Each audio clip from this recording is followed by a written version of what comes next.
ಎಲ್ಲರಿಗೂ ನಮಸ್ಕಾರ. ಥಟ್ ಅಂತ ಹೇಳಿ ಕ್ವಿಜ್ ಕಾರ್ಯಕ್ರಮಕ್ಕೆ ತಮಗೆಲ್ಲ ಸ್ವಾಗತ. ನಮ್ಮಲ್ಲಿ ಒಂದು ಗಾದೆ ಮಾತು ಇದೆ, ದೇಶ ನೋಡು ಕೋಶ ಓದು. ಒಬ್ಬ ಮನುಷ್ಯನ ಸಾಮಾನ್ಯ ಜ್ಞಾನ ಸರ್ವತೋಮುಖವಾಗಿ ಪ್ರಗತಿಯನ್ನು ಕಾಣಬೇಕಾದರೆ ಆತನಿಗೆ ಕೇವಲ ಪುಸ್ತಕದ ಜ್ಞಾನ ಸಾಕಾಗೋಲ್ಲ. ಪುಸ್ತಕದ ಜ್ಞಾನ ಅಗತ್ಯ, ಆದರೆ ಪುಸ್ತಕ ಕಲಿಸಲಾಗದಂಥದ್ದನ್ನು ಅನುಭವ ಬದುಕು ಕಲಿಸುತ್ತೆ. ಹಾಗಾಗಿ ಸಾಧ್ಯವಾದಷ್ಟು ದೇಶಗಳನ್ನು ನೋಡಬೇಕು, ಸಾಧ್ಯವಾದಷ್ಟು ಜನರನ್ನು ಭೇಟಿಯಾಗಬೇಕು, ಮಾತುಕತೆ ನಡೆಸಬೇಕು. ಇದರಿಂದ ನಾವು ಬೆಳಿತೇವೆ. ಈ ಗಾದೆ ಮಾತು ನಿಜಕ್ಕೂ ಅರ್ಥವತ್ತಾದದ್ದು. ಆದರೆ ಇವತ್ತಿನ ದಿನಗಳಲ್ಲಿ ಕೋಶವನ್ನೇನೋ ಓದಬಹುದು, ಆದರೆ ದೇಶವನ್ನು ಸುತ್ತೋದಕ್ಕೆ ಸಾಕಷ್ಟು ಸಮಯ ಪುರುಸತ್ತು ಸಿಗೋದು ಅಪರೂಪ. ಯಾಕಂದರೆ ನಾವೆಲ್ಲ ಒಂದು ರೀತಿಯ ವೃತ್ತಿಗೆ ನಮ್ಮನ್ನು ನಾವು ಕಟ್ಟಿ ಹಾಕ್ಕೊಂಡಿರೋದ್ರಿಂದ ಆ ವೃತ್ತಿಯಿಂದ ಬಿಡುಗಡೆ ಪಡೆದು ದೇಶವನ್ನು ಸುತ್ತೋದಕ್ಕೆ ಹೋಗೋದಕ್ಕೆ ಸಮಯ ಸಿಗದೇ ಇರಬಹುದು. ಅನೇಕ ಸಂಸ್ಥೆಗಳು, ಸರ್ಕಾರವೂ ಸಹ LTC ಅನ್ನೋ ಪರಿಕಲ್ಪನೆಯನ್ನು ತಂದು ವರ್ಷಕ್ಕೆ 1 ಸಲವೋ 2 ಸಲವೋ ಪ್ರವಾಸ ಹೋಗಿ ನೀವು ಅಂತ ಹಣಕಾಸಿನ ರಜೆಯ ಅನುಕೂಲತೆ ಕೊಡ್ತಾರೆ ನಿಜ, ಆದರೆ ಅನೇಕ ಸಂದರ್ಭದಲ್ಲಿ ಅದು ಸಾಕಾಗದೆ ಹೋಗಬಹುದು. ಹಾಗಾಗಿ ನಿಜಕ್ಕೂ ದೇಶವನ್ನು ನೋಡಬೇಕು ಅಂದರೆ ನಿವೃತ್ತಿ ಆದಮೇಲೆ ನೋಡಬೇಕು ಅಂತ ಅನಿಸುತ್ತೆ. ಹೀಗೇ ಹೇಳ್ತಾರೆ ಶ್ರೀಧರ ರಾವ್ ಅವರು. ಶ್ರೀಧರ ರಾವ್ ಅವರು 7 ಸಹೋದರಿಯರು 21 ದಿನಗಳು, 7 ಸಹೋದರಿಯರು ಹಾಗೂ 21 ದಿನಗಳು, 21 ದಿನಗಳ ಅವಧಿಯಲ್ಲಿ 7 ಸಹೋದರಿಯರನ್ನು ನೋಡಿಕೊಂಡು ಬಂದು ಈ ಪ್ರವಾಸೋದ್ಯಮದ ಕೃತಿಯನ್ನು ಅವರು ಬರೆದಿದ್ದಾರೆ. ಯಾರು ಈ 7 ಸಹೋದರಿಯರು, ಏನು ಅವರ ವಿಶೇಷ ಅಂದರೆ, ಈಶಾನ್ಯ ಭಾರತ ಬಹುಮಟ್ಟಿಗೆ ನಮಗೆ ಅಪರಿಚಿತವಾಗಿದೆ. ಪ್ರವಾಸೋದ್ಯಮ ಅಷ್ಟಾಗಿ ಬೆಳೆದಿಲ್ಲ. ಆದರೆ ಇತ್ತೀಚೆಗೆ ಕೇಂದ್ರ ಸರ್ಕಾರ ಮತ್ತು ರಾಜ್ಯ ಸರ್ಕಾರಗಳು ಪ್ರವಾಸೋದ್ಯಮದ ಹಿನ್ನೆಲೆಯಲ್ಲಿ ಈ 7 ರಾಜ್ಯಗಳನ್ನು ಜನಪ್ರಿಯಗೊಳಿಸ್ತಾ ಇದೆ. ತ್ರಿಪುರ, ಮಣಿಪುರ, ನಾಗಾಲ್ಯಾಂಡ್, ಅರುಣಾಚಲ ಪ್ರದೇಶ, ಮೇಘಾಲಯ, ಮಿಜೋರಾಂ, ಅಸ್ಸಾಂ, ಈ 7 ದೇಶಗಳನ್ನು ಒಂದು ಸುತ್ತಲ್ಲಿ ನೋಡ್ಕೊಂಡು ಬಂದರೆ ನಿಜಕ್ಕೂ ಅರ್ಥವತ್ತಾಗಿರುತ್ತೆ. ನಮ್ಮ ಬದುಕು ಅವರ ಬದುಕು ಎಷ್ಟು ಭಿನ್ನವಾಗಿದೆ ಅನ್ನೋದು ನಮ್ಮ ಅನುಭವಕ್ಕೆ ಬರುತ್ತೆ. ಅಂತಹ ಒಂದು ಕೆಲಸವನ್ನು ಮಾಡಿದ್ದಾರೆ ಶ್ರೀಧರ ರಾವ್ ಅವರು. ವಿಶೇಷ ಏನು ಗೊತ್ತಾ, ನಾಗಾಲ್ಯಾಂಡ್ ನಮ್ಮದೇ ರಾಜ್ಯ ಅದು, ಆದರೆ ನಾಗಾಲ್ಯಾಂಡೊಳಗೆ ಎಲ್ಲರೂ ಹೋಗೋ ಹಾಗಿಲ್ಲ. ಪೂರ್ವಾನುಮತಿಯನ್ನು ತಗೊಂಡೇ ಹೋಗಬೇಕಂತೆ ನಾಗಾಲ್ಯಾಂಡೊಳಗೆ. ಇನ್ನೂ ಒಂದು ವಿಚಿತ್ರ ಅಂದರೆ, ನಾಗಾ ಸಾಧುಗಳ ಮೂಲ ನೆಲೆ ನಾಗಾಲ್ಯಾಂಡ್, ಆದರೆ ನಾಗಾ ಸಾಧುಗಳಿಗೆ ಮಾತ್ರ ನಾಗಾಲ್ಯಾಂಡೊಳಗೆ ಪ್ರವೇಶವೇ ಇಲ್ಲವಂತೆ. ಯಾಕೆ ಈ ವಿಚಿತ್ರ ತಿಳ್ಕೋಬೇಕು ಅನ್ನೋದಾದರೆ ಈ ಪುಸ್ತಕವನ್ನು ತಾವು ಓದಬೇಕು. ಅಗರು ಅಂತಕ್ಕಂಥ ಒಂದು ಸುಗಂಧ ದ್ರವ್ಯವನ್ನೇ ವಿಶೇಷವಾಗಿ ಬೆಳೆಯುವ ಮರಗಳೇನಿದೆ ಅದು ತ್ರಿಪುರದಲ್ಲಿ ಬೆಳೆಯುತ್ತಂತೆ. ಆ ಮರಗಳನ್ನು ಹೋಗಿ ನೋಡ್ಕೊಂಡ್ಬರ್ತಾರೆ. ನೀರ್ಮಹಲ್ ಅಂತ ಒಂದು ಕಟ್ಟಡ 1930ರಲ್ಲಿ ಕಟ್ತಾರೆ. ಇಡೀ ಭಾರತದಲ್ಲೇ ನೀರಿನ ನಡುವೆ ಕಟ್ಟಿರ್ತಕ್ಕಂಥ ಬಹುದೊಡ್ಡ ಅರಮನೆ ಅಂತ ಇದು. ಅಂತಹ ಒಂದು ವಿಶೇಷವೂ ಇಲ್ಲಿ ಉಂಟು. ಹಾಗೆಯೇ ಸಿಪಾಯಿ ಜಲ ವನ್ಯ ಪ್ರಾಣಿಗಳ ಒಂದು ಧಾಮ ಇದು. ಇಲ್ಲಿ ಅಪರೂಪದ ಕಾಡು ಬೆಕ್ಕುಗಳು ಮತ್ತು ಲಂಗೂರುಗಳನ್ನು ನಾವು ಕಾಣಬಹುದಂತೆ. ಪುನುಗಿನ ಬೆಕ್ಕು ಅಂತ ನಾವೇನು ಹೇಳ್ತೇವೆ, ಆ ಪುನುಗಿನ ಬೆಕ್ಕು ಸಹ ಇಲ್ಲಿ ಹೆಚ್ಚಿಗೆ ಬೆಳೆಯುತ್ತಂತೆ. ಕೃಷ್ಣದೇವರಾಯನ ಕಾಲದಿಂದಲೂ ಹಿಡಿದು ಇವತ್ತಿನವರೆಗೂ ತಿರುಪತಿ ತಿಮ್ಮಪ್ಪನಿಗೆ ಈ ಪುನುಗಿನ ಸೇವೆಯನ್ನು ಮಾಡಬೇಕಾದರೆ ಆ ಪುನುಗನ್ನು ಈ ಈಶಾನ್ಯ ಭಾರತದಿಂದಲೇ ತರಿಸ್ಕೋತಾರಂತೆ. ಹಾಗೆಯೇ ಹೊಲಾಕ್ ಅಂತಕ್ಕಂಥ ಒಂದು ಮಂಗ, ಈ ಮಂಗ 95% ಮನುಷ್ಯರನ್ನು ಹೋಲುತ್ತಂತೆ. ಮನುಷ್ಯ ಯಾರೋ ಕುಳ್ಳಿಗಿರೋ ಮನುಷ್ಯ ನಡ್ಕೊಂಡು ಹೋಗ್ತಿದ್ದಾನೆ ಅನ್ನೋ ಅನುಮಾನ ಬರುವಷ್ಟು ಸಾದೃಶ್ಯ ಹೊಂದಿದೆಯಂತೆ. ಈ ಅಪರೂಪದ ಮಂಗವೂ ಸಹ ಇಲ್ಲಿ ಉಂಟಂತೆ. ಹೀಗೆ ಈ 7 ಸಹೋದರಿಯರು 7 ರಾಜ್ಯಗಳು ಏನಿದೆ, ಇದು ನಿಜಕ್ಕೂ ನಮ್ಮ ಕುತೂಹಲವನ್ನು ಕೆರಳಿಸುವಂಥದ್ದು. ಹಾಗಾಗಿ ಸಾಧ್ಯವಾದರೆ ಒಮ್ಮೆ ಈ 7 ಸೋದರಿಯರನ್ನು ನೋಡಿಕೊಂಡು ಬರೋ ಪ್ರಯತ್ನವನ್ನು ನಾವು ಮಾಡೋಣ. ಕಾರ್ಯಕ್ರಮವನ್ನು ಆರಂಭಿಸ್ತಾ ಇದ್ದೇವೆ. ಸ್ಪರ್ಧಿಗಳ ಪರಿಚಯ. ಮೊದಲ ಸ್ಪರ್ಧಿ. ಎಲ್ಲರಿಗೂ ನಮಸ್ಕಾರ. ನನ್ನ ಹೆಸರು ಅಪರ್ಣಾ. ನಾನು ಶಿಕಾರಿಪುರ ತಾಲೂಕಿಂದ ಬಂದಿದ್ದೀನಿ. ಯೋಗಾಭ್ಯಾಸ ಮತ್ತು ಪುಸ್ತಕಗಳನ್ನು ಓದೋದು, ಪದಬಂಧ ತುಂಬೋದು ನನ್ನ ಹವ್ಯಾಸಗಳು. ಅಪರ್ಣಾ ಅವರಿಗೆ ಸ್ವಾಗತವನ್ನು ಕೋರ್ತಾ ಇದ್ದೇವೆ. ಮುಂದಿನ ಸ್ಪರ್ಧಿ. ಎಲ್ಲರಿಗೂ ನಮಸ್ಕಾರ. ನಾನು ವಸುಮತಿ ಜೈನ್, ಹಾಸನ ಜಿಲ್ಲೆಯ ಶ್ರವಣಬೆಳಗೊಳದಿಂದ ಬಂದಿದ್ದೇನೆ. ನನ್ನ ಹವ್ಯಾಸಗಳು ಓದು ಮತ್ತು ಬರಹ. ವಸುಮತಿ ಅವರಿಗೆ ಸ್ವಾಗತ. ನಮ್ಮ ಮೂರನೆಯ ಸ್ಪರ್ಧಿ. ನಮಸ್ಕಾರ. ನನ್ನ ಹೆಸರು ವಿಜಯಲಕ್ಷ್ಮಿ GM. ನಾನು ಬೆಂಗಳೂರಿನಿಂದ ಬಂದಿದ್ದೇನೆ. ನಾನು ವೃತ್ತಿಯಲ್ಲಿ IT coach, IT professional trainer ಮತ್ತು ಆಂಟ್ರಪ್ರನರ್ ಆಗಿದ್ದೇನೆ. ನನ್ನದೇ ಆದಂತಹ ಒಂದು ಸಂಸ್ಥೆ ವಿಂಗ್ ಕಾರ್ಪೊರೇಟ್ ಟ್ರೈನಿಂಗ್ ಮೂಲಕ IT ಕ್ಷೇತ್ರದಲ್ಲಿ ಮಕ್ಕಳಿಗೆ ಹೊಸ ಹೊಸ ತಂತ್ರಜ್ಞಾನದ ಬಗ್ಗೆ ತರಬೇತಿಯನ್ನು ಕೊಡ್ತೇನೆ. ಬಹಳ ಸಂತೋಷ ವಿಜಯಲಕ್ಷ್ಮಿ ಅವರೇ, ಸ್ವಾಗತ ಕಾರ್ಯಕ್ರಮಕ್ಕೆ. ಮೂವರು ಸಿದ್ಧವಾಗಿದ್ದರೆ ಕಾರ್ಯಕ್ರಮ ಆರಂಭಿಸೋಣ. ಮೊದಲಿಗೆ ನಿಯಮಗಳನ್ನು ಒಮ್ಮೆ ನೋಡಿಬಿಡೋಣ. ಒಟ್ಟು 10 ಪ್ರಶ್ನೆಗಳು. ಮೊದಲು ಬಜರ್ ಒತ್ತಿದವರಿಗೆ ಉತ್ತರ ನೀಡುವ ಅವಕಾಶ. ಪ್ರತಿ ಸರಿ ಉತ್ತರಕ್ಕೆ ಒಂದು ಪುಸ್ತಕ ಬಹುಮಾನ. ಆಯ್ಕೆಗಳು ಬರುವ ಮೊದಲೇ ಬಜರ್ ಒತ್ತಿ ಸರಿ ಉತ್ತರ ನೀಡಿದರೆ 2 ಪುಸ್ತಕ ಬಹುಮಾನ. 100 ಅಂಕ ಗಳಿಸಿದವರಿಗೆ ಒಂದು ಪುಸ್ತಕವನ್ನು ವಿಶೇಷ ಬಹುಮಾನವಾಗಿ ಕೊಡ್ತೇವೆ. ನಕಾರಾತ್ಮಕ ತಂತ್ರಗಳಿಗೆ ಅವಕಾಶವಿಲ್ಲ. ಕಾರ್ಯಕ್ರಮದ ಮೊದಲ ಪುಸ್ತಕ ಲೀಕ್ಔಟ್, ಕಥಾ ಸಂಕಲನ, ಅಕ್ಷತಾ ಪಾಂಡವಪುರ ಬರೆದಿರುವಂಥದ್ದು. ಪ್ರಶ್ನೆ. ಮೊದಲ ಪ್ರಶ್ನೆ, ಕರ್ಮಣ್ ರೇಖೆ ಎಂದರೆ ಏನು? ಆಯ್ಕೆಗಳನ್ನು ನೋಡೋಣ. ಭೂಮಿಯ ತೊಗಟೆ ತಿರುಳಿನ ರೇಖೆ, ವಾಯುಮಂಡಲ ಮತ್ತು ಬಾಹ್ಯಾಕಾಶಗಳ ನಡುವೆ ಇರತಕ್ಕಂಥ ರೇಖೆ, ಹಿಮಾಲಯದಲ್ಲಿ ಮಂಜಿನ ರೇಖೆ, ಭೂಮಿ ಚಂದ್ರರ ನಡುವಿನ ರೇಖೆ. ಮೊದಲಿಗೆ ವಿಜಯಲಕ್ಷ್ಮಿ, ಆನಂತರ ಅಪರ್ಣ. ಆಯ್ಕೆ 3, ಹಿಮಾಲಯದಲ್ಲಿ ಮಂಜಿನ ರೇಖೆ. ಅಪರ್ಣ. ಫಸ್ಟ್ ಒನ್ ಭೂಮಿಯ ತೊಗಟೆ ಮತ್ತು ತಿರುಳಿನ ರೇಖೆ. ಸರಿಯಾದ ಉತ್ತರವನ್ನು ನೋಡೋಣ. ಸರಿಯಾದ ಉತ್ತರ ವಾಯುಮಂಡಲ ಮತ್ತು ಬಾಹ್ಯಾಕಾಶದ ನಡುವೆ ಇರತಕ್ಕಂಥ ಸ್ಥಳಕ್ಕೆ ನಾವು ಕರ್ಮಣ್ ರೇಖೆ ಅಂತ ಕರೀತೇವೆ.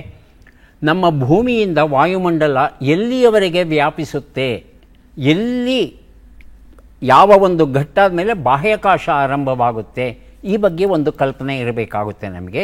ಭೂಮಿಯಿಂದ ಸುಮಾರು 100 ಕಿಲೋಮೀಟರ್ ಎತ್ತರದವರೆಗೆ ವಾಯುಮಂಡಲ ಇರುತ್ತಂತೆ. ಆ 100 ಕಿಲೋಮೀಟರ್ ದಾಟಿಬಿಟ್ರೆ ಬಾಹ್ಯಾಕಾಶವನ್ನು ಪ್ರವೇಶ ಮಾಡಿದ್ವಿ ಅಂತ ನಾವು ಭಾವಿಸಬಹುದು. ಥಿಯೋಡರ್ ವಾನ್ ಕರ್ಮಣ್ ಅಂತಕ್ಕಂಥ ಓರ್ವ ವಿಜ್ಞಾನಿ, ಆತನ ಹೆಸರಿನಲ್ಲಿ ಈ ಒಂದು ಸ್ಥಳ ಏನಿದೆ ಅದಕ್ಕೆ ಕರ್ಮಣ್ ರೇಖೆ ಅಂತ ಕೊಟ್ಟಿದ್ದಾರಂತೆ. ಮುಂದಿನ ಪುಸ್ತಕ ಮಾತಾಪಿತೃಗಳ ಕೊಡುಗೆ, ಅಶೋಕ್ S. ಪರ್ವತಿ ಕನ್ನಡಕ್ಕೆ ಅನುವಾದ ಮಾಡಿದ್ದಾರೆ. ಪ್ರಶ್ನೆ.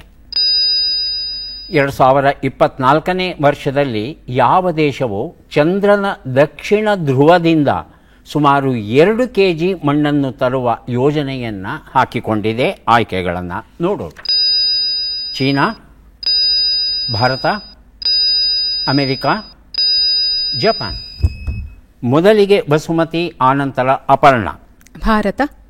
ಭಾರತ ಆಯ್ಕೆ 2, ಅಪರ್ಣ. ಜಪಾನ್ ಆಯ್ಕೆ 4. ಸರಿಯಾದ ಉತ್ತರ ಈಗ ಬಂತು. ಸರಿಯಾದ ಉತ್ತರ ಚೀನಾ ಆಗಿತ್ತು.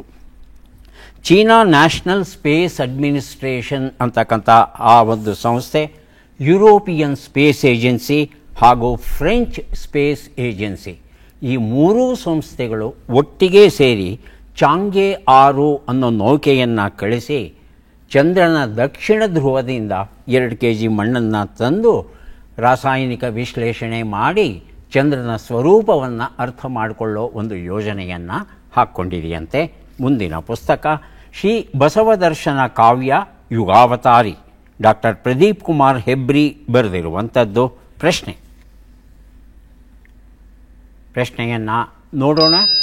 ಅಂತಾರಾಷ್ಟ್ರೀಯ ನ್ಯಾಯಾಲಯದಲ್ಲಿ ಒಟ್ಟು ಎಷ್ಟು ಜನ ನ್ಯಾಯಾಧೀಶರು ಇರುತ್ತಾರೆ? ಆಯ್ಕೆಗಳನ್ನು ನೋಡೋಣ. 5 ಜನ, 20 ಜನ. ಹೇಳಿ ವಿಜಯಲಕ್ಷ್ಮಿ. 20 ಜನ ಸರ್. 20 ಜನ. ಆಯ್ಕೆ 3, 10 ಜನ. ಆಯ್ಕೆ 4, 15 ಜನ. ಎರಡನೇದಾಗಿ ಅಪರ್ಣ. 5. ಆಯ್ಕೆ 1. ಉತ್ತರವನ್ನು ನೋಡೋಣ. ಆದರೆ ಸರಿಯಾದ ಉತ್ತರ 15 ಜನ ಇರ್ತಾರಂತೆ ಅಂತಾರಾಷ್ಟ್ರೀಯ ನ್ಯಾಯಾಲಯದಲ್ಲಿ. ಇವರು ವಿಶ್ವಸಂಸ್ಥೆಯ ಮಹಾಸಭೆ ಏನಿದೆ, ಜನರಲ್ ಅಸೆಂಬ್ಲಿ ಏನಿದೆ, ಅವರಿಂದ ಅಂಗೀಕೃತರಾದಂಥ ನ್ಯಾಯಾಧೀಶರಂತೆ ಇವರ ಅವಧಿ 9 ವರ್ಷಗಳಾಗಿರುತ್ತೆ. ಸಾಮಾನ್ಯವಾಗಿ 4 ವರ್ಷ 5 ವರ್ಷಕ್ಕೆ ಸೀಮಿತಗೊಳಿಸೋದುಂಟು. ಆದರೆ ಇಲ್ಲಿ ಮಾತ್ರ 9 ವರ್ಷಗಳವರೆಗೆ ಅವರು ಸೇವೆಯನ್ನು ಸಲ್ಲಿಸ್ತಾರೆ. ಅದರ ವ್ಯವಸ್ಥೆ ಹೇಗಿರುತ್ತೆ ಅಂದರೆ, ಪ್ರತಿ 3 ವರ್ಷಕ್ಕೆ ಒಂದು ಸಲ 1/3 ಭಾಗದಷ್ಟು ನ್ಯಾಯಾಧೀಶರು ಯಾರಿರ್ತಾರೆ ಅವರು ಬದಲಾಗಿ ಹೊಸಬರು ಬರುವ ಒಂದು ವ್ಯವಸ್ಥೆಯನ್ನು ಅಲ್ಲಿ ಮಾಡಿರ್ತಾರಂತೆ. ಫ್ರೆಂಚ್ ಮತ್ತು ಇಂಗ್ಲೀಷ್ ಈ 2 ಅಧಿಕೃತ ಭಾಷೆಗಳಾಗಿವೆಯಂತೆ ಅಂತಾರಾಷ್ಟ್ರೀಯ ನ್ಯಾಯಾಲಯದಲ್ಲಿ. ಮುಂದಿನ ಪುಸ್ತಕ ಡಾಕ್ಟರ್ ನಾ ಸೋಮೇಶ್ವರ ಬರೆದ ನಂಬಿದರೆ ನಂಬಿ ಬಿಟ್ಟರೆ ಬಿಡಿ ಎನ್ನುವ ಥಟ್ಟಂತ ಹೇಳಿ ಕಿವಿ ಮಾತುಗಳ ಒಂದು ಪುಸ್ತಕ. ಪ್ರಶ್ನೆ: ಸ್ಕ್ವೇರ್ ಕಿಲೋಮೀಟರ್ ಆ್ಯರೆ ಅಬ್ಸರ್ವೇಟರಿ ಇದರ ಕೇಂದ್ರ ಕಚೇರಿ ಎಲ್ಲಿದೆ? ಆಯ್ಕೆಗಳನ್ನು ನೋಡೋಣ. ದಕ್ಷಿಣ ಆಫ್ರಿಕಾ, ಆಸ್ಟ್ರೇಲಿಯಾ, ಬ್ರಿಟನ್, ಭಾರತ. ಮೊದಲಿಗೆ ವಿಜಯಲಕ್ಷ್ಮಿ, ಆನಂತರ ವಸುಮತಿ. ಭಾರತ. ಆಯ್ಕೆ 4. ವಸುಮತಿ? ಬ್ರಿಟನ್. ಬ್ರಿಟನ್ ಆಯ್ಕೆ 3. ಉತ್ತರವನ್ನು ನೋಡೋಣ. ಬ್ರಿಟನ್ ಅನ್ನೋದು ಸರಿಯಾದ ಉತ್ತರ. ವಸುಮತಿ ಅವರಿಗೆ ನಂಬಿದರೆ ನಂಬಿ ಬಿಟ್ಟರೆ ಬಿಡಿ ಈ ಒಂದು ಪುಸ್ತಕವನ್ನು ಕೊಟ್ಟಿದ್ದೇನೆ. ಈ ಸ್ಕ್ವೇರ್ ಕಿಲೋಮೀಟರ್ ಆ್ಯರೆ ಅಬ್ಸರ್ವೇಟರಿ ಅನ್ನೋದು ಒಂದು ದೊಡ್ಡ ರೇಡಿಯೋ ಟೆಲಿಸ್ಕೋಪ್ ವೀಕ್ಷಣಾಲಯ. ಇದು ಸುಮಾರು 1 ಚದರ ಕಿಲೋಮೀಟರಷ್ಟು ವ್ಯಾಪ್ತಿಯನ್ನು ಪಡೆದಿರುತ್ತಂತೆ. ಇಲ್ಲಿ ಅಸಂಖ್ಯ ಆ್ಯಂಟನಾಗಳನ್ನು ಇಟ್ಟು ಅವುಗಳನ್ನು ನಿರ್ದಿಷ್ಟ ಆಕಾಶಕಾಯದತ್ತ ಅವುಗಳ ಮುಖವನ್ನು ಮಾಡಿದಾಗ ಅಲ್ಲಿಂದ ಬರುವಂಥ ರೇಡಿಯೋ ಸೌಮ್ಯಗಳು ಅಥವಾ ರೇಡಿಯೋ ಸಿಗ್ನಲ್ಸ್ ಅಂತ ಏನು ಕರೀತೇವೆ ಅವುಗಳನ್ನು ಅಧ್ಯಯನ ಮಾಡಿ ಅವುಗಳ ಅರ್ಥವನ್ನು ತಿಳಿಸುವ ಕೆಲಸ ಮಾಡುತ್ತಂತೆ. ಈ ಒಂದು ಬೃಹತ್ ಯೋಜನೆಯಲ್ಲಿ Australia, Canada, China, Bharat, Italy, New Zealand, ದಕ್ಷಿಣ ಆಫ್ರಿಕಾ, ಸ್ವೀಡನ್ ಮತ್ತು ನೆದರ್ಲ್ಯಾಂಡ್ ದೇಶಗಳು ಸೇರಿಕೊಂಡಿವೆಯಂತೆ. ಆದರೆ ಈ ಯೋಜನೆಗೆ ಭಾರತ 1,250 ಕೋಟಿ ರೂಪಾಯಿಗಳ ನೆರವನ್ನು ನೀಡಿದೆಯಂತೆ. ಇದರ ಕೇಂದ್ರ ಇರೋದು ಬ್ರಿಟನ್ನಲ್ಲಿ. ಆದರೆ ಈ ನಿಯಂತ್ರಣ ಏನಿದೆ ಅದು ಆಫ್ರಿಕಾದಿಂದಲೂ ನಡೆಯುತ್ತೆ, ಆಸ್ಟ್ರೇಲಿಯಾದಿಂದಲೂ ನಡೆಯುತ್ತೆ. ಮುಂದಿನ ಪುಸ್ತಕ ಮಲೇರಿಯಾ ವ್ಯಾಧಿ, ಒಂದು ಸಮಗ್ರ ಪರಿಚಯ, ಡಾಕ್ಟರ್ CG ಕೇಶವಮೂರ್ತಿ ಬರೆದಿರುವಂಥದ್ದು. ಪ್ರಶ್ನೆ: ಬಿಟ್ಟ ಅಕ್ಷರಗಳನ್ನು ತುಂಬಿ. ಕೃ, ಗೆ, ಬಾ, ಹಿ, ಸಾ.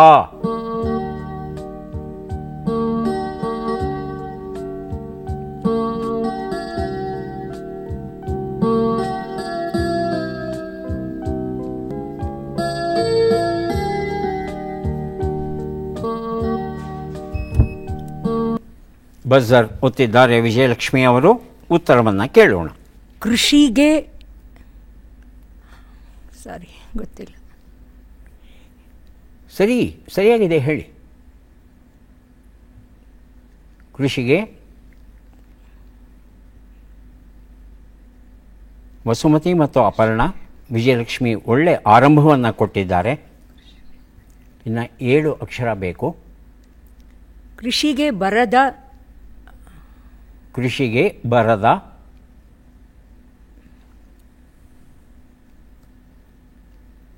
ಉತ್ತರವನ್ನು ನೋಡೋಣ. ಕೃಷಿಗೆ ಬಡ್ಡಿರಹಿತ ಸಾಲ ಅನ್ನೋದು ಸರಿಯಾದ ಉತ್ತರ ಆಗಿತ್ತು. ಮುಂದಿನ ಪುಸ್ತಕ ಮೃದ್ಗಂಧ ಕಥಾಕೃತಿ, ಸುನಂದ ಬೆಳಗಾಂವ್ಕರ್ ಅವರು ಬರೆದಿರುವಂಥದ್ದು. ಪ್ರಶ್ನೆ: ಈ ಕೆಳಗಿನ ಲೆಕ್ಕಗಳನ್ನು ಪೂರ್ಣಗೊಳಿಸಿ ಉತ್ತರಗಳನ್ನೆಲ್ಲ ಕೂಡಿ ಅಂತಿಮ ಉತ್ತರವನ್ನು ನೀಡಿ. ಲೆಕ್ಕಗಳು ಈಗ ಬಂದಿವೆ.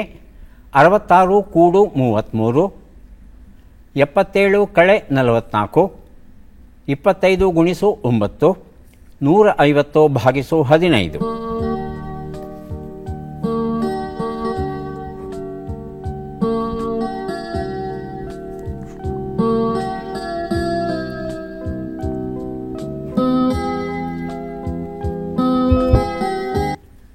$367.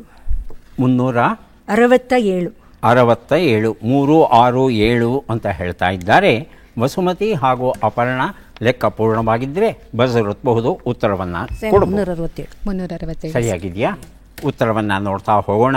ಒಂದು ಉತ್ತರ 99, 33, 225, 10 ಎಲ್ಲವನ್ನು ಕೂಡಿದ್ರೆ 3, 6, 7 ಉತ್ತರ ಸರಿಯಾಗಿ ಬಂದಿದೆ. ವಿಜಯಲಕ್ಷ್ಮಿ ಅವರಿಗೆ ಮೃದ್ಗಂಧ ಎನ್ನುವ ಈ ಒಂದು ಕಥಾಕೃತಿಯನ್ನು ಕೊಟ್ಟಿದ್ದೇವೆ. ಮುಂದೆ ಕೊಡ್ತಾ ಇದ್ದೇವೆ ಪಾಟಿ ಸವಾಲು. ಎಚ್.ಎಂ. ವೀರಭದ್ರಯ್ಯ ಬರೆದಂಥ ಪುಸ್ತಕ ಇದು. ನಮ್ಮ ಪ್ರಶ್ನೆ, ಈ ಪದ್ಮ ಪುರಸ್ಕೃತರನ್ನು ಗುರುತಿಸಿ. ಚಿತ್ರವನ್ನು ನೋಡೋಣ.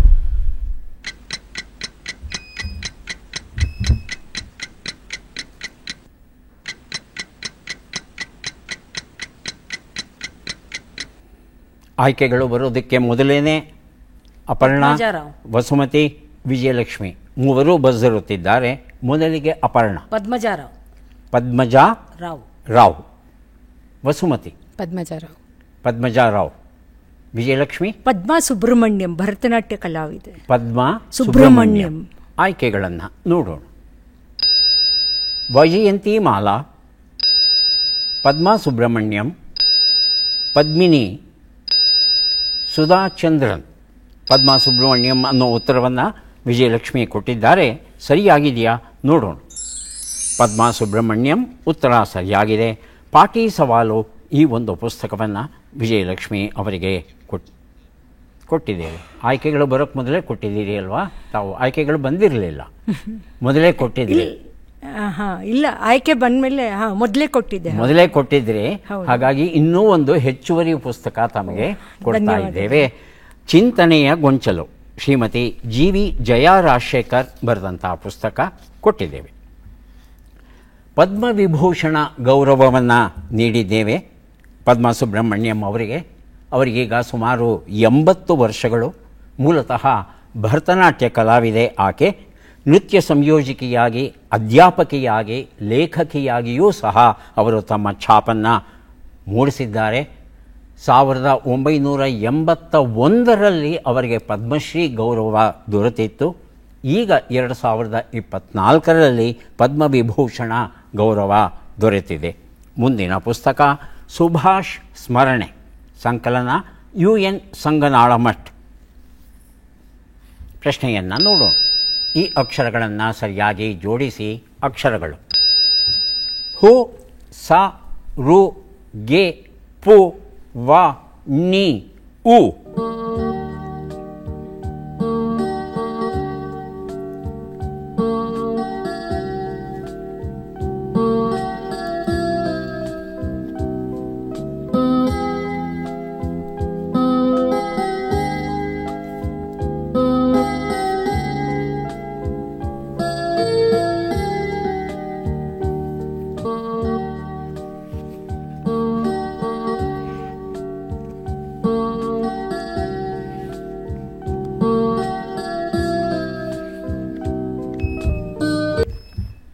ಮೊದಲಿಗೆ ಬರೆದಿರುತ್ತಿದ್ದಾರೆ ವಿಜಯಲಕ್ಷ್ಮಿ, ಆನಂತರ ವಸುಮತಿ.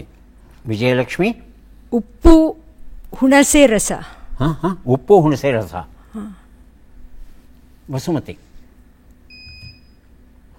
ಉಪ್ಪು, ಉಪ್ಪು, ಹುಣಸೆ, ಹುಣಸೆ.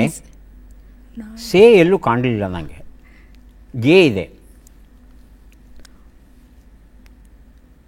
ಅಪರ್ಣವನ್ನು ಕೇಳಲಾ? ಹಾಂ ಸರ್. ಅಪರ್ಣವರು. ಹುಣ್ಣಿಗೆ ಉಪ್ಪು ಸವರು. ಹುಣ್ಣಿಗೆ ಉಪ್ಪು ಸವರು. ಉತ್ತರವನ್ನು ನೋಡೋಣ. ಹುಣ್ಣಿಗೆ ಉಪ್ಪು ಸವರು ಉತ್ತರ ಸರಿಯಾಗಿದೆ. ಸುಭಾಷ್ ಸ್ಮರಣೆ ಈ ಒಂದು ಪುಸ್ತಕವನ್ನು ಅಪರ್ಣ ಅವರಿಗೆ ಕೊಟ್ಟಿದ್ದೇವೆ. ಈಗ 3 ಪುಸ್ತಕವನ್ನು ಕೊಡೋಕೆ ಸಿದ್ಧವಾಗಿದ್ದೇವೆ. ಪದಬಂಧ ಬಂದಿದೆ. ಸುಳುಹುಗಳನ್ನು ನೋಡೋಣ. ಗುಡಿಸಿ ಸ್ವಚ್ಛಗೊಳಿಸುವ ಸಾಧನ, ಕೆಲಸ, ಉದ್ಯೋಗ, ಜೀರ್ಣವಾಗು. ಬರೆದಿರುತ್ತಿದ್ದಾರೆ ಅಪರ್ಣ. ಒಂದು ಕಸಬರಿಗೆ. ಉತ್ತರ ಕಸಬರಿಗೆ. ಕಸಬರಿಗೆ. ಹಾಂ. ಹೌದಾ? ಹಾಂ. ಕಸಬರಿಗೆ 3 ಶಬ್ದ ಸಿಕ್ತಾ? 2 ಸಿಕ್ತು. ಹಾಂ, ಅಲ್ಲೇ ತೊಂದರೆ ಆಗಿದೆ. ನೋಡಿ, ಸರಿಯಾದ ಉತ್ತರ. ಪರ್ಯಾಯ ಶಬ್ದಗಳನ್ನು ಹುಡುಕೋಕೆ ಹೋದರೆ ಸಿಗಬಹುದು ತಮಗೆ. ಕಸ ಬರಲು. ಕಸ ಬರಲು. ಉತ್ತರವನ್ನು ನೋಡೋಣ. ಕಸ ಬರಲು ಉತ್ತರ ಸರಿಯಾಗಿದೆ. 2 ಉತ್ತರ ತಮಗೆ ಅವಕಾಶ ಸಿಗುತ್ತೆ. ಕೆಲಸ, ಉದ್ಯೋಗ. ತಾವು ಉತ್ತರ ಕೊಡಲಿಲ್ಲ ಅಂದರೆ ನಾನು ವಿಜಯಲಕ್ಷ್ಮಿ ವಸುಮತಿ ಅವರನ್ನು ಕೇಳ್ತೇನೆ. ಕಸುಬು. ಕಸಬು ಉತ್ತರವನ್ನು ನೋಡೋಣ. ಕಸಬು ಸರಿಯಾಗಿದೆ. 3 ಉತ್ತರ. ಜೀರ್ಣವಾಗು. ಕರಗು. ಕರಗು. ಅರಗು. ಅರಗು ಅಥವಾ ಕರಗು ಎರಡು ಬರುತ್ತೆ. ಎರಡು ಕೊಡಬೇಕು. ಅರಗು. ಅರಗು ಉತ್ತರವನ್ನು ನೋಡೋಣ. ಅರಗು ಉತ್ತರ ಸರಿಯಾಗಿದೆ. 3 ಶಬ್ದಗಳನ್ನು ಸರಿಯಾಗಿ ಗುರುತಿಸಿದ್ದೀರಿ. ಹಾಗಾಗಿ ಇಸ್ರೇಲ್ ಕೆಣಕೆ ಗೆದ್ದವರಿಲ್ಲ, ಆಹಾರ ಭಾಗ್ಯ, ಕರ್ನಾಟಕದ ಉರುಸುಗಳು ಎನ್ನುವ 3 ಪುಸ್ತಕವನ್ನು ತಮಗೆ ಕೊಟ್ಟಿದ್ದೇವೆ. ಕೊನೆಯ ಘಟ್ಟ ಚಟ್ಪಟ್ ಚಿನ್ಕುರಳಿ. 5 ಪ್ರಶ್ನೆಗಳು. ಮೊದಲ ಅವಕಾಶ ಅಪರ್ಣಾ ಅವರಿಗೆ. ಸಿದ್ಧವಾಗಿದ್ದರೆ ಆರಂಭಿಸ್ತೇವೆ. ಮೊದಲ ಪ್ರಶ್ನೆ. ನಂಜುಕಾರು ಎನ್ನುವ ನುಡಿಗಟ್ಟಿನ ಅರ್ಥವೇನು? ಹೊಟ್ಟೆ ಕಿಚ್ಚುಪಡು, ವಿಷವನ್ನು ಹಾಕು. ಹೊಟ್ಟೆ ಕಿಚ್ಚುಪಡು. ಮುಂದಿನ ಪ್ರಶ್ನೆ. ಮೋಸಗಾರ, ಠಕ್ಕ ಎಂಬ ಅರ್ಥವನ್ನು ಕೊಡುವ ಶಬ್ದ ಯಾವುದು? ಗಮನ, ಗಮನಿ. ಗಮನಿ. ಮುಂದಿನ ಪ್ರಶ್ನೆ.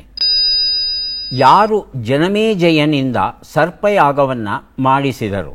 ಉದಂಕ, ಉತ್ತಮ. ಉದಂಕ. ಮುಂದಿನ ಪ್ರಶ್ನೆ. ಈ ಗಾದೆಯನ್ನು ಪೂರ್ಣಗೊಳಿಸಿ. ನೆಗಡಿಯಂತಹ ಜಡ್ಡಿಲ್ಲ. ನೋಡೋಕೆ ಬರೋರು ಯಾರೂ ಇಲ್ಲ. ಮುಂದಿನ ಪ್ರಶ್ನೆ. ಈ ಒಗಟನ್ನು ಬಿಡಿಸಿ. ಅವ ಹೆಣ್ಣಿಗಾಗಿ ಕೆಟ್ಟ, ಇವ ಮಣ್ಣಿಗಾಗಿ ಕೆಟ್ಟ. ರಾವಣ, ದುರ್ಯೋಧನ. ರಾವಣ, ದುರ್ಯೋಧನ. ಉತ್ತರವನ್ನು ನೋಡೋಣ. ನಂಜುಕಾರು, ಹೊಟ್ಟೆ ಕಿಚ್ಚು ಪಡು ಸರಿಯಾಗಿದೆ. 2 ಉತ್ತರ. ಗಮನಿ ಸರಿಯಾಗಿದೆ. 3 ಉತ್ತರ. ಉದಂಕ ಆಗಿತ್ತು. ಕೊಟ್ಟಿದ್ರಾ? ಉದಂಕ ಕೊಟ್ಟೆ. ಕೊಟ್ಟಿದ್ದೀರಿ. 4ನೇ ಪ್ರಶ್ನೆಗೆ ಉತ್ತರ. ನೆಗಡಿಯಂತಹ ಜಡ್ಡಿಲ್ಲ, ಬುಗುಡಿಯಂತಹ ಒಡವೆ ಇಲ್ಲ ಅನ್ನೋದು ಗಾದೆ. 5ನೇ ಪ್ರಶ್ನೆಗೆ ಉತ್ತರ. ರಾವಣ, ದುರ್ಯೋಧನ. ಉತ್ತರ ಸರಿಯಾಗಿದೆ. 5 ಪ್ರಶ್ನೆಗಳಲ್ಲಿ 4 ಪ್ರಶ್ನೆಗೆ ಸರಿಯಾದ ಉತ್ತರ ಕೊಟ್ಟಿದ್ದೀರಿ. ಹಾಗಾಗಿ 4 ಪುಸ್ತಕಗಳನ್ನು ತಮಗೆ ಕೊಡ್ತಾ ಇದ್ದೇವೆ. ಈಗ ಅವಕಾಶ ಬರ್ತಾ ಇದೆ ವಸುಮತಿ ಅವರಿಗೆ. ಸಿದ್ಧವಾಗಿದ್ದರೆ ಆರಂಭಿಸ್ತೇವೆ. ಮೊದಲ ಪ್ರಶ್ನೆ. ನಂದಿ ಬಿಡು ಎನ್ನುವ ನುಡಿಗಟ್ಟಿನ ಅರ್ಥವೇನು? ಅಪರ ಕರ್ಮದಲ್ಲಿ ಎತ್ತನ್ನು ಬಿಡು, ಪುಂಡು ಪೋಖರಿಯಾಗಿರು. ಪುಂಡು ಪೋಖರಿಯಾಗಿರು. ಮುಂದಿನ ಪ್ರಶ್ನೆ. ವಾಸನೆ, ಕಂಪು ಎಂಬ ಅರ್ಥವನ್ನು ಕೊಡುವ ಶಬ್ದ ಯಾವುದು? ಅಮಲು, ಗಮಲು. ಗಮಲು. ಮುಂದಿನ ಪ್ರಶ್ನೆ. ಮಹಾಭಾರತದಲ್ಲಿ ಉತ್ತರ ಕುಮಾರನನ್ನು ಯಾರು ಕೊಲ್ಲುತ್ತಾರೆ? ಶಲ್ಯ, ಕರ್ಣ. ಶಲ್ಯ. ಮುಂದಿನ ಪ್ರಶ್ನೆ. ತಾಯಿ ಇಲ್ಲದ ತವರು. ಮುಂದಿನ ಪ್ರಶ್ನೆ. ಈ ಒಗಟನ್ನು ಬಿಡಿಸಿ. ಅವ್ವ ಕುಳಿತವಳೆ, ಮಗಳು ನೆಂಟರ ಜೊತೆಯಲ್ಲಿ ಓಡಾಡ್ತಾವಳೆ. ಉತ್ತರವನ್ನು ನೋಡ್ತಾ ಹೋಗೋಣ. 1 ಉತ್ತರ. ನಂದಿ ಬಿಡು ಅಂದರೆ ಅಪರ ಕರ್ಮದಲ್ಲಿ ಎತ್ತನ್ನು ಬಿಡು ಎನ್ನುವ ಅರ್ಥ ಬರುತ್ತೆ. 2ನೇ ಪ್ರಶ್ನೆಗೆ ಉತ್ತರ ಗಮಲು ಸರಿಯಾಗಿದೆ. 3ನೇ ಪ್ರಶ್ನೆಗೆ ಉತ್ತರ ಶಲ್ಯ ಆಗಿತ್ತು. ಉತ್ತರ ಕೊಟ್ಟಿದ್ದೀರಲ್ವಾ? 4ನೇ ಪ್ರಶ್ನೆಗೆ ಉತ್ತರ ತಾಯಿ ಇಲ್ಲದ ತವರು ಕಟುಕರಿರುವ ಅಡವಿ ಅಂತೆ. 5ನೇ ಪ್ರಶ್ನೆಗೆ ಉತ್ತರ ಹಂಡೆ ಚೊಂಬು ವರ್ಣನೆ ಆಗಿತ್ತು. 2 ಪ್ರಶ್ನೆಗೆ ತಾವು ಸರಿಯಾದ ಉತ್ತರ ಕೊಟ್ಟಿದ್ದೀರಿ.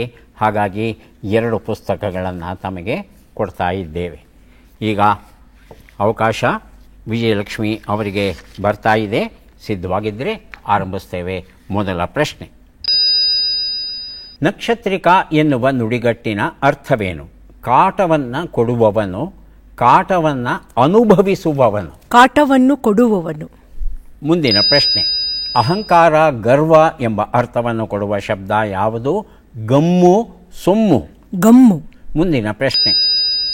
ಧ್ರುವನ ತಂದೆ ತಾಯಿಯರ ಹೆಸರೇನು? ಉತ್ತಾನಪಾದ ಸುರುಚಿ, ಉತ್ತಾನಪಾದ ಸುನೀತಿ. ಉತ್ತಾನಪಾದ ಸುನೀತಿ. ಮುಂದಿನ ಪ್ರಶ್ನೆ. ಈ ಗಾದೆಯನ್ನು ಪೂರ್ಣಗೊಳಿಸಿ. ಗಂಡನಿಗೆ ಗಂಟು ತೋರಬೇಡ.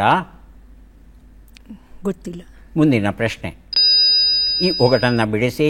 ಅವ್ವ ನೆರೆದು ಹಿತ್ತಲಿಗೆ ಹೋಗ್ತಾಳೆ, ಮಗಳು ನೆರೆದು ಮನೆಗೆ ಬರ್ತಾಳೆ. ಇಲ್ಲ, ಗೊತ್ತಿಲ್ಲ. ಉತ್ತರವನ್ನು ನೋಡೋಣ. 1 ಉತ್ತರ. ನಕ್ಷತ್ರಿಕ, ಕಾಟವನ್ನು ಕೊಡುವವನು. ಉತ್ತರ ಸರಿಯಾಗಿದೆ. 2 ಉತ್ತರ. ಗಮ್ಮು ಸರಿಯಾಗಿದೆ. 3 ಉತ್ತರ. ಉತ್ತಾನಪಾದ ಸುನೀತಿ ಸರಿಯಾದ ಉತ್ತರ ಕೊಟ್ಟಿದ್ದೀರಿ. 4ನೇ ಪ್ರಶ್ನೆಗೆ ಉತ್ತರ ಗಂಡನಿಗೆ ಗಂಟು ತೋರಬೇಡ, ಮಕ್ಕಳಿಗೆ ಸಿಹಿ ಕಾಣಿಸಬೇಡ ಅನ್ನೋದು ಸರಿಯಾದ ರೂಪ. 5ನೇ ಪ್ರಶ್ನೆಗೆ ಉತ್ತರ, ಇದು ರಾಗಿ ಅಥವಾ ಭತ್ತವನ್ನು ಸೂಚನೆ ಮಾಡುತ್ತಂತೆ. ಯಾಕಂದರೆ ಆ ಹುಲ್ಲು ಇತ್ಯಾದಿ ಅವ್ವ ತಾಯಿಯಾಗಿ ಬೆಳೆಸಿರ್ತಾಳಲ್ಲ ಕಾಳನ್ನು, ಆಕೆ ಹಿತ್ತಿಲಿಗೆ ಹೊರಡೋಗ್ತಾಳೆ, ದನಕ್ಕೋ ಮತ್ತೊಂದಕ್ಕೋ ಹಾಕ್ತೇವೆ. ಮಗಳು ಅಂದರೆ ರಾಗಿ ಕಾಳು ಅಥವಾ ಭತ್ತದ ಕಾಳು ಮನೆಯೊಳಗೆ ತಂದು ಇಟ್ಕೋತೇವೆ ಅಂತ ಅರ್ಥ. 3 ಸರಿ ಉತ್ತರ ಕೊಟ್ಟಿದ್ದೀರಿ ಅಲ್ವಾ? 3 ಪುಸ್ತಕಗಳನ್ನು ತಮಗೆ ಕೊಡ್ತಾ ಇದ್ದೇವೆ. ಯಾರಿಗೆ ಎಷ್ಟು ಪುಸ್ತಕಗಳು ಬಂದಿವೆ ಅದನ್ನು ನೋಡುವ ಕಾಲ ಈಗ ಬಂತು. ಮೊದಲಿಗೆ ಅಪರ್ಣಾ ಅವರಿಗೆ ಕೊಡ್ತಾ ಇದ್ದೇವೆ ನಾವು 8 ಪುಸ್ತಕಗಳನ್ನು ಕೊಡ್ತಾ ಇದ್ದೇವೆ. ಪುಸ್ತಕಗಳನ್ನು ಸ್ವೀಕರಿಸಿ ಕಾರ್ಯಕ್ರಮದಲ್ಲಿ ಭಾಗಿಯಾಗಿದ್ದಕ್ಕೆ ತಮಗೆ ಧನ್ಯವಾದಗಳನ್ನು ತಿಳಿಸ್ತಾ ಇದ್ದೇವೆ.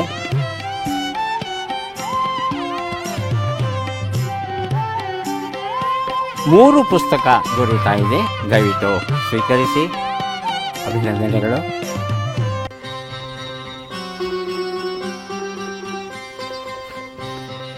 ಮೂರು 6 ಪುಸ್ತಕ ನಮಗೆ ಸಿಗ್ತಾ ಇದೆ, ಸ್ವೀಕರಿಸಿ. ಅಭಿನಂದನೆ.